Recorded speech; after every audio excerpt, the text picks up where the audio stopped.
25 जुलाई 2008 मल्लिकार्जुन ज्योतिर्लिंग। आज प्रातः 3 बजे बेटी हमारी बोगी में पहुंच चुकी थी। हड़बड़ाहट में उठा, 2-3 गिलास पानी पिया, गिलास में चाय लेकर पीने लगा। उसके तुरंत पश्चात नित्य क्रिया से निवृत्त होकर थैले में एक जोड़ी वस्त्र डाले 4 बजे स्टेशन से बाहर बसें खड़ी थी, उसमें जाकर अपना स्थान ग्रहण किया। बसें मल्लिकार्जुन ज्योतिर्लिंग के दर्शन करवाने के लिए हमें ले चलीं। पहाड़ी रास्ते को चीरते हुए प्रातः 9 बजे हमारी बसें कृष्णा नदी के नजदीक पहुंची। यहां कृष्णा नदी पहाड़ी के नीचे घाटी में बह रही थी। वहां तक पैदल का रास्ता था। मुझे क्योंकि ज्वर था, इसलिए स्नान का विचार त्याग दिया था। मैं वापस बस में आकर बैठ गया। लगभग आधे घंटे के बाद सहयात्री स्नान कर ऊपर आकर बसों में बैठे और बस श्रीशैल पर्वत के लिए रवाना हुई। आधे घंटे के बाद हमारी बसें श्रीशैलम पहुंच गई थीं।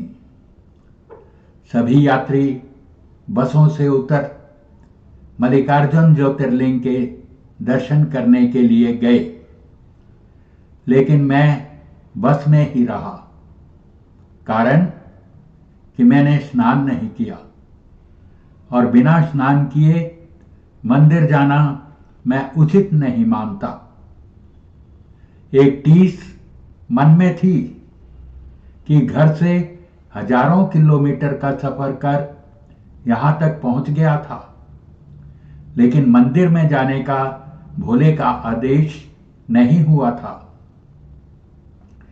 जैसी शिव भोले की इच्छा, इसमें इंसान कर भी क्या सकता है। मंदिर के मुख्य द्वार के सामने हमारी बस खड़ी थी। दर्शनार्थियों को मंदिर जाते देख रहा था। चाहते हुए भी स्वयं नहीं जा पा रहा था। अकेले बस में बैठे रहना भी किसी दंड से कम नहीं लग रहा था। चाय पीने का मन हुआ। नजदीक ही चाय की दुकान थी। उसे चाय का आदेश दिया। सोचा कैसे मंदिर के बारे में कुछ जानकारी लें। भाषा भिन्नता के कारण पूरी बात समझ नहीं पा रहा था। चाय पीकर बस में आकर बैठ गया। सुबह से लेकर दोपहर तक का वृत्तांत कलमबद्ध कर दिया। आंध्र प्रदेश के कृष्णा जिले में कृष्णा नदी का पुल पार कर श्रीशैल पर्वत पर भ्रामराम मल्लिकार्जुन महादेव ज्योतिर्लिंग विराजमान हैं। श्रीशैलम को दक्षिण का कैलाश भी कहते हैं। अनेक धर्म ग्रंथों में इस स्थान की महिमा बताई गई है। महाभारत के अनुसार श्रीशैल पर्वत पर भगवान शिव का पूजन करने से अश्वमेध यज्ञ करने का फल प्राप्त होता है। कुछ ग्रंथों में तो यहां तक लिखा है कि श्रीशैल के शिखर के दर्शन मात्र करने से दर्शक के सभी प्रकार के कष्ट दूर भाग जाते हैं। उसे अनंत सुखों की प्राप्ति होती है और आवागमन के चक्कर से मुक्त हो जाता है। यह भी भोलेनाथ की कृपा ही थी कि मैं श्रीशैलम पर्वत शिखर तक पहुंच मंदिर शिखर के दर्शन तो कर पाया। अगर बुखार थोड़ा तेज होता तो शायद हैदराबाद गाड़ी में ही आराम करना पड़ जाता। शिव पार्वती के पुत्र स्वामी कार्तिकेय और गणेश दोनों भाई विवाह के लिए आपस में कलह करने लगे। कार्तिकेय का कहना था कि वे बड़े हैं, इसलिए उनका विवाह पहले होना चाहिए, किंतु श्री गणेश अपना विवाह पहले करना चाहते थे। इस झगड़े पर फैसला देने के लिए दोनों अपने माता पिता भवानी और शंकर के पास पहुंचे। उनके माता पिता ने कहा कि तुम दोनों में से जो कोई इस पृथ्वी की परिक्रमा करके पहले यहां आ जाएगा, उसी का विवाह पहले होगा। शर्त सुनते ही कार्तिकेय जी पृथ्वी की परिक्रमा करने के लिए दौड़ पड़े। इधर स्थूलकाय श्री गणेश जी और उनका वाहन भी चूहा, भला इतनी शीघ्रता से वे परिक्रमा कैसे कर सकते थे। गणेश जी के सामने भारी समस्या उपस्थित थी। श्री गणेश जी शरीर से जरूर स्थूल हैं, किंतु वे बुद्धि के सागर हैं। उन्होंने कुछ सोच विचार किया और अपनी माता पार्वती तथा पिता देवाधिदेव माहेश्वर से एक आसन पर बैठने का आग्रह किया। उन दोनों के आसन पर बैठ जाने के बाद श्री गणेश ने उनकी 7 परिक्रमा की, फिर विधिवत पूजन किया।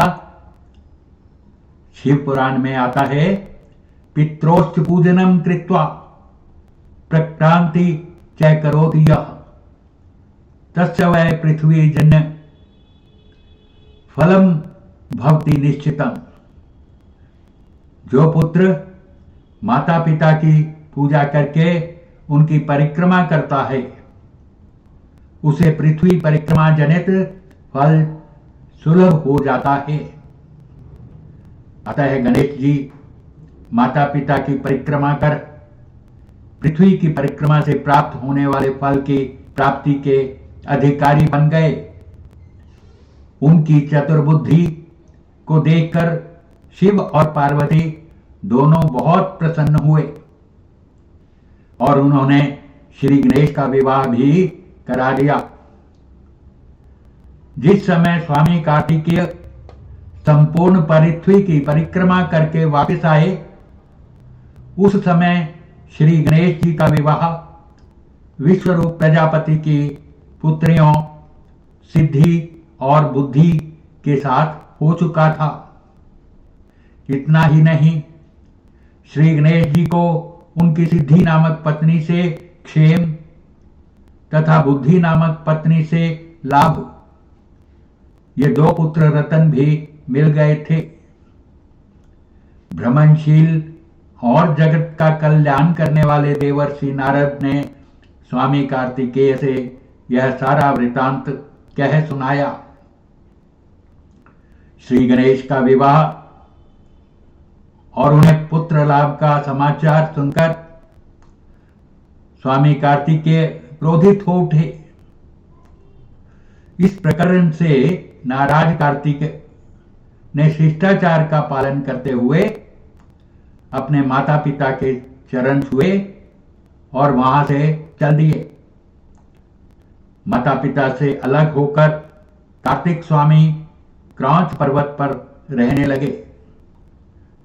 शिव और पार्वती ने अपने पुत्र कार्तिकेय को समझा बुझा कर बुलाने हेतु देवर्षि नारद का क्रौंच पर्वत पर भेजा।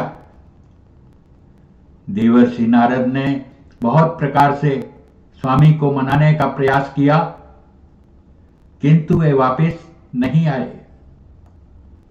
उसके बाद कोमल हृदय माता पार्वती पुत्र स्नेह में व्याकुल होती। वे भगवान शिव जी को लेकर क्रौंच पर्वत पर पहुंच गई।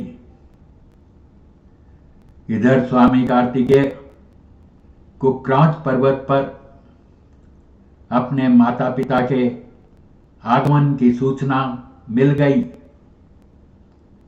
और वे वहां से 3 योजन अर्थात 36 किलोमीटर दूर चले गए।